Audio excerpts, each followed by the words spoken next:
Je m'appelle Mourad Grapsi, j'ai 28 ans.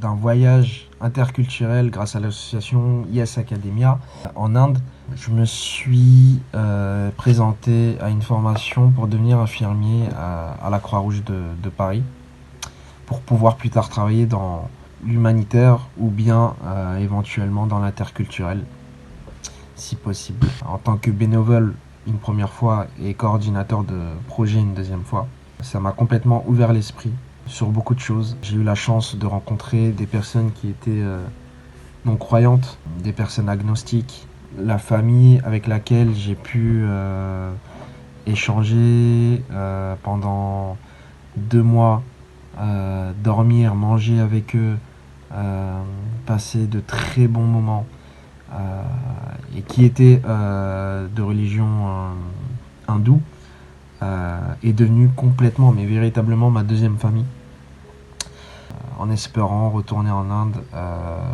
dans très peu de temps. Comment tu vis l'islam dans ta vie quotidienne? Je le vis extrêmement bien. J'ai la chance et l'opportunité d'être entouré de personnes cosmopolites. Peu importe la religion, peu importe la nationalité, l'origine, le sexe, on se parle beaucoup, on échange et surtout on s'écoute. Je pense que c'est l'une des choses les plus importantes qui manquent dans ce monde, c'est qu'on ne s'écoute pas assez. Et le fait de s'écouter, on comprend mieux notre partenaire, la personne en face, et surtout je pense que ça nous apporte aussi également une réponse à nos questionnements. Comment tu définis l'islam? L'islam est pour moi la définition de l'équité, totalement.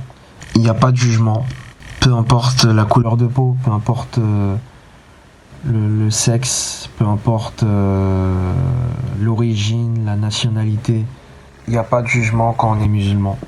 Et je trouve que c'est une des choses qu'il faudrait apporter un peu plus dans ce monde, sachant que au-delà d'être des croyants, on est des êtres humains avant tout.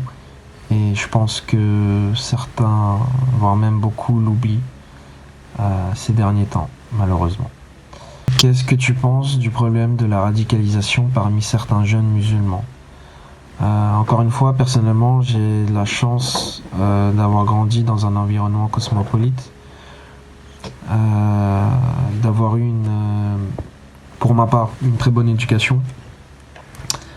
Et je pense que ça m'a aidé à avoir une ouverture d'esprit plus large que certaines personnes qui restent enfermées sur eux-mêmes et qui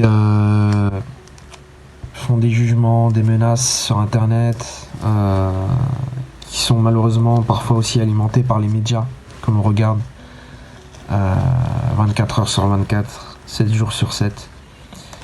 Et je pense que c'est véritablement le plus gros problème de notre génération.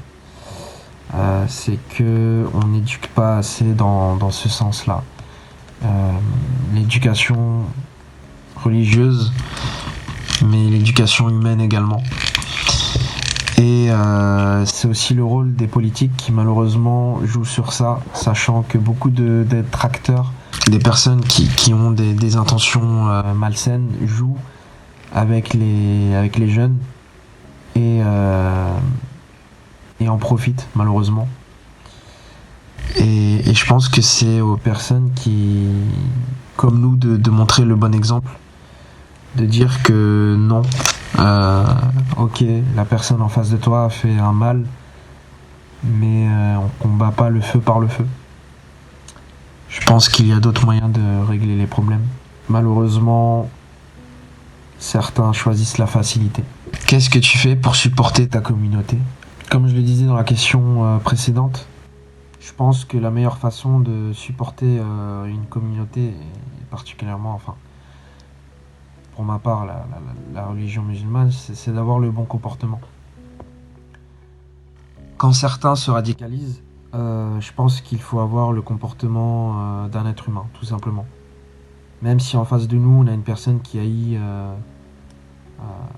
que ce soit des musulmans, qui soient xénophobes ou je sais pas moi, peu importe. Toujours avoir le bon comportement et lui montrer que ça ne va pas nous atteindre, qu'on est plus fort que ça. Et, euh, et voilà, montrer qu'au-delà d'être musulman, d'être français, d'être algérien, qu'on est des êtres humains, et je pense que c'est le plus important. C'est ce qui doit ressortir de chaque croyant, l'humanité. Voilà. Merci beaucoup et à bientôt.